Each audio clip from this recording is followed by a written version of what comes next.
Bismillahirrahmanirrahim. Alhamdulillahi rabbil alamin, wassalatu wassalamu ala rasulillah sallallahu alaihi wasallam.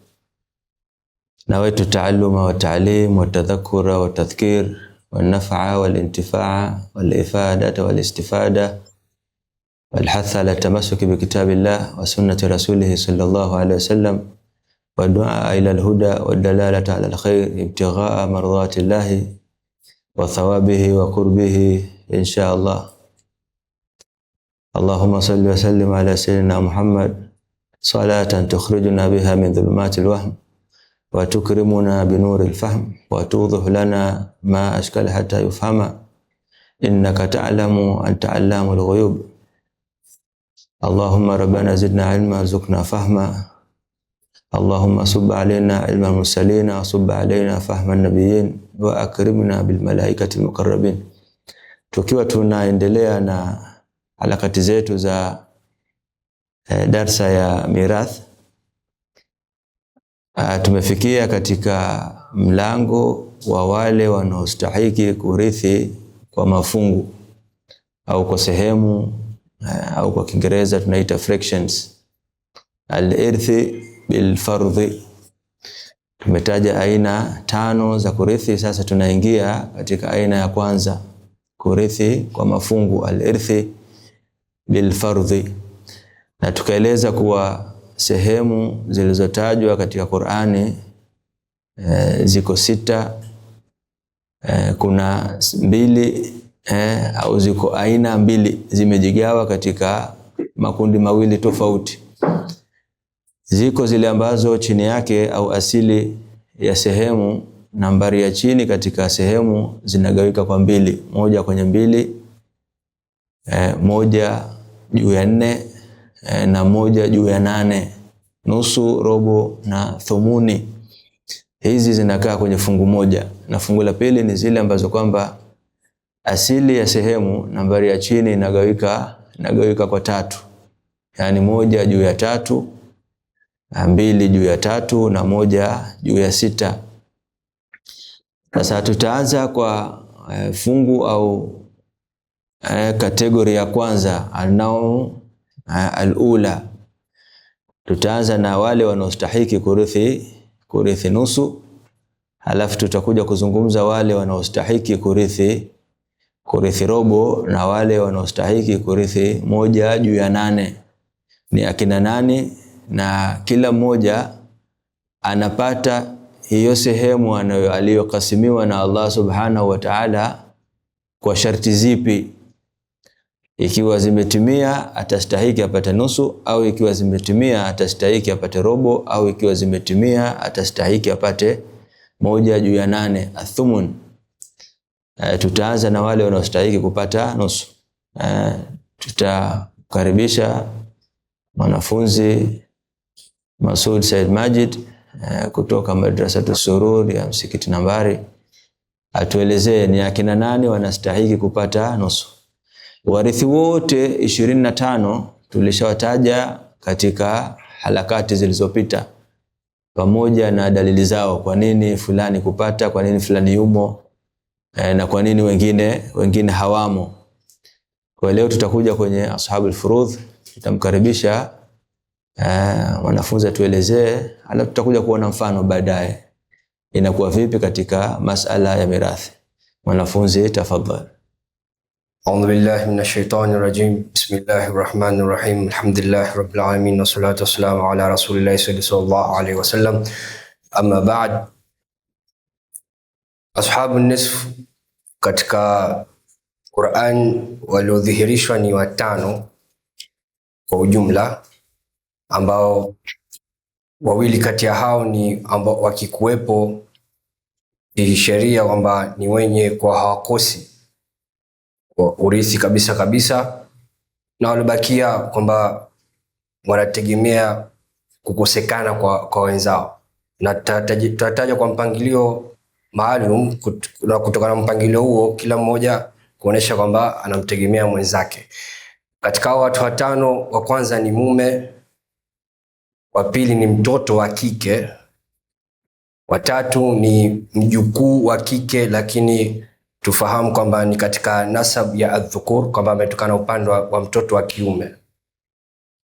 Na wanne ni dada, baba mmoja mama mmoja, na watano na wa mwisho ni dada kwa upande wa baba mmoja basi. Tukianza wa mwanzo, mume anarithi nusu kwa ushahidi wa aya pale Allah subhanahu wa ta'ala aliposema walakum nisfu ma taraka azwajukum in lam yakun lahunna walad. Allah subhanahu wa ta'ala anasema kwamba ni zenu nyie waume urithi wa wake zenu pindi panapokosekana watoto. Kwa hiyo mume anarithi nusu kwa sharti kwamba wakosekane watoto, ndo yeye ana haki ya kurithi nusu. Na tukiendelea kwa binti, naye pia ana masharti mawili. Sharti la kwanza kwamba asikuwepo kaka yake, au kwa lugha ya mirathi tunamuita muasib. Sababu anapokuwepo kakake hawezi kurithi nusu, na asikuwepo musharik ambayo ni dadake au ndugu yake wa kike, sababu akiwepo pia panakuwa hapamruhusu yeye binti ya mtoto wa kike kurithi nusu. Na ni kwa ushahidi pale Allah subhanahu wa ta'ala aliposema wa in kanat wahidatan falaha nisf, na ikiwa huyo mtoto wa kike yuko peke yake mmoja, basi ni yake nusu ya mali ya mirathi. Au ni wawili ambao kuwepo kwao kwamba hawakosi kabisa katika mirathi. Tukiendelea kwa watatu ambao hawa kubwa hutegemea kukosekana kwa wengine ili wao warithi, ni mjukuu wa kike ambao tunamuita binti ibni, mjukuu wa kike aliyotokana na upande wa kiume. Naye ana masharti matatu. Katika hayo masharti matatu kwamba akosekane faru'ul warith ambao ni watoto. Tunaposema watoto maana yule ambaye wa juu yake kabla yake. Kwa hiyo kabla mjukuu kuna mtoto mwenyewe, akosekani yeye mtoto ndo mjukuu anapoweza kurithi. Ile ni moja katika masharti. Na sharti la pili kwamba asikuwepo muasib ambaye ni ndugu yake wa kiume, na asikuwepo musharik ambaye ni ndugu yake wa kike. Pindi wakiwepo watu hawa wawili, binti ibn au na mjukuu wa kike, hukosa kurithi nafasi ya nusu. Na hii inarudi kule kwenye ushahidi kwamba Allah subhanahu wa ta'ala aliposema wa in kanat wahidatan falaha nisf, ikiwa yuko peke yake mmoja basi ni yake nusu.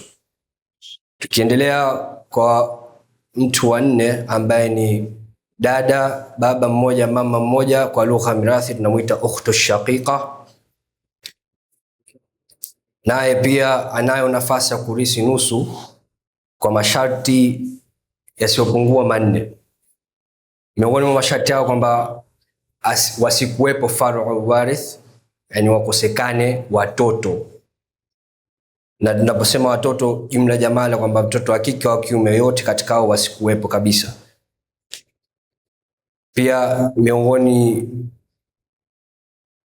na sharti nyingine nalo la pili kwamba asikuwepo aslu min adh-dhukur, au kwa lugha nyingine kwamba wasikuwepo mababa wala mababu. Nayo pia katika sharti nyingine kwamba asikuwepo muasib, yani ndugu yake huyu dada mmoja mama mmoja wa kiume, na asikuwepo musharik ambao ni sharti hilo nyingine la mwisho, naye ni ndugu yake wa kike baba mmoja mama mmoja. Na hii yote ni kwa ushahidi wa aya ya Allah subhanahu wa ta'ala pale aliposema yastaftunaka kulillahu yuftikum fil kalala in imru'un halaka laysa lahu walad wa lahu ukhtun. Pale mtu ambaye amefariki na hakuacha mtoto lakini ameacha ndugu wa kike mama mmoja baba mmoja, falaha nisfu ma tarak, basi ni yake huyo dada wa baba mmoja mama mmoja nusu ya mali nusu ya ile mali aliyoiacha. Tukiendelea kwa mwisho ambao ni dada kwa baba mmoja, naye pia ana masharti matano. Miongoni mwa masharti hayo, la kwanza kwamba akosekane huyo dada kwa baba mmoja na mama mmoja.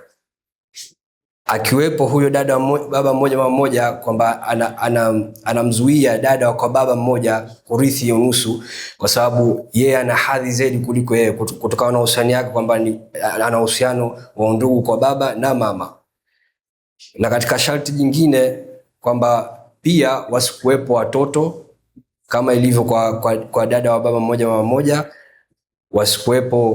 asikuwepo muasib, yani ndugu yake huyu dada mmoja, asikuwepo ndugu yake yani kwa baba mmoja wa kiume, na asikuwepo musharik, naye pia ni ndugu yake huyu dada wa baba mmoja wa kike. Na yote haya ni kwa ushahidi wa aya Allah subhanahu wa ta'ala, ambayo ni ile ambayo inamhusu ukhtu shaqiqa, na ni dada mmoja wa baba mmoja mama mmoja.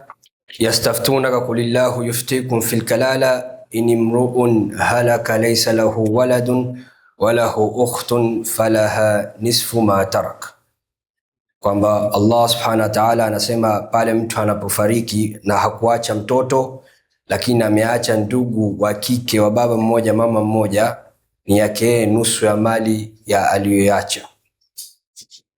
Wa hadha wal afwa minkum.